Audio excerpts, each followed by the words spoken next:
Hey guys, I'm Pope John Paul and we are here with another Rise of Mordor video, and I am being allowed again by the Rise of Mordor team to show off the some campaign knowledge, give you a little bit more to get your appetite ready for some of this Rise of Mordor campaign, and it seriously is really good. I've been allowed to look at some of the images that they are like showing off for the campaign map so far. So I have about 4 images or so that I'll probably put up intermittently as I talk about them.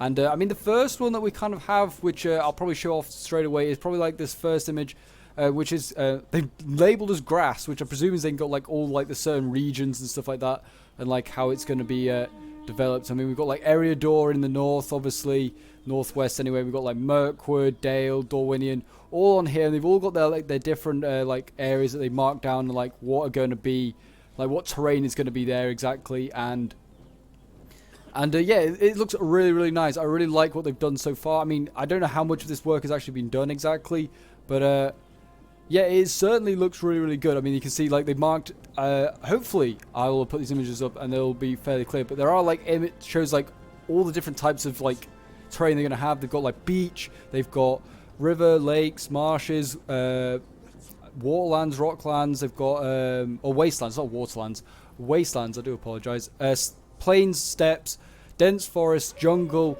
light forest, grasslands. So hopefully all of these different regions that are like going to be on show in this campaign obviously like affect how quickly armies move, attrition, like certainly like marshlands and desert. You can imagine like a lot of attrition coming into effect when trying to get across those sort of terrains, and it looks really cool. But yeah, so that is like what is I've seen is like added. I mean, some of the areas that they've named as well, like Area 5 here is like at the bottom, which they've named is near Harad / Khand, and kind of for different reasons other than like the campaign. Is like that kind of is quite interesting. That's in there is that they named Khand, and that kind of like suggests that there will be some Khandish units added in. I have seen some artwork for them, but like now that they added it in, that kind of like gives me hope that Khand will like either be a fully fledged faction or just get some units. Which I mean, either one I will take, because I really like Khand and they don't really get mentioned often in Lord of the Rings, to be honest. They're kind of a bit unknown, really. So yeah, I'm kind of a fan of the unknown. But anyway, and then the next image really is just kind of like, again, the same. They just name it as natural, but it's kind of just really the same. It just kind of like has all the areas highlighted. And there's so many regions on here, and so many areas, I should say. There's going to be a lot more regions. But yeah, so many areas that they've labelled on here. You've obviously got your famous ones like Rune, Dale, Mirkwood, Gondor, obviously Mordor on here as well.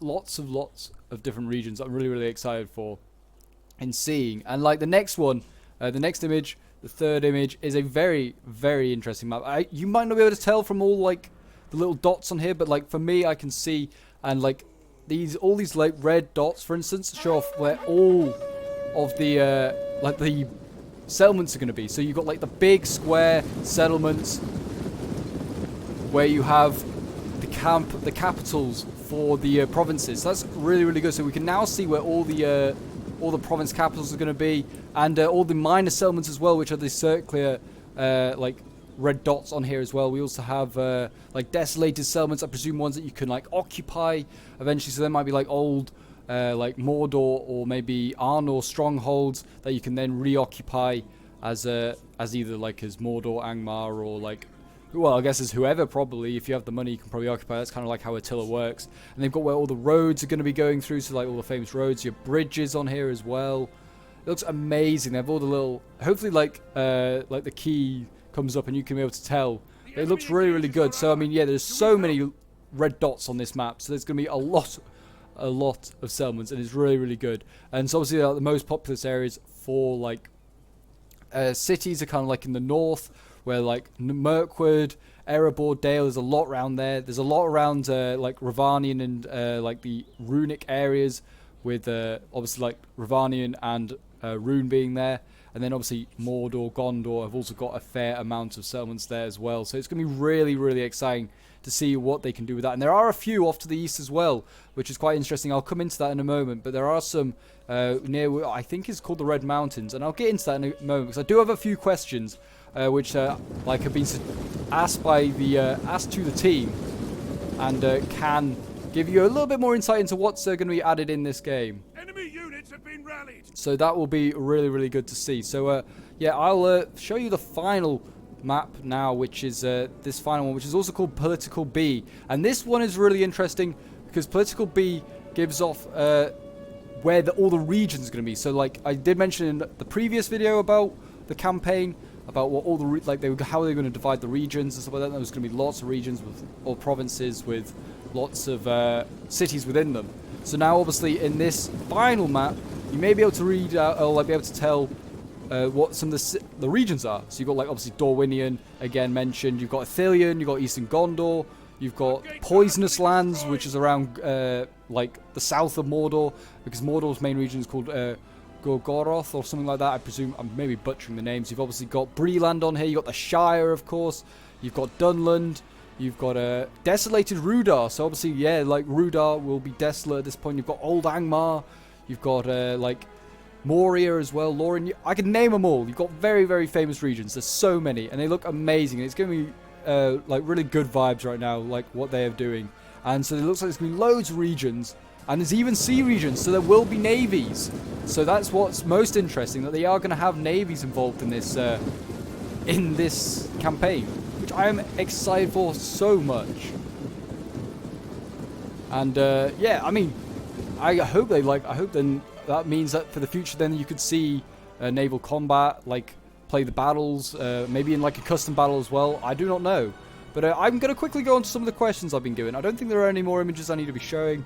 But yeah, there are.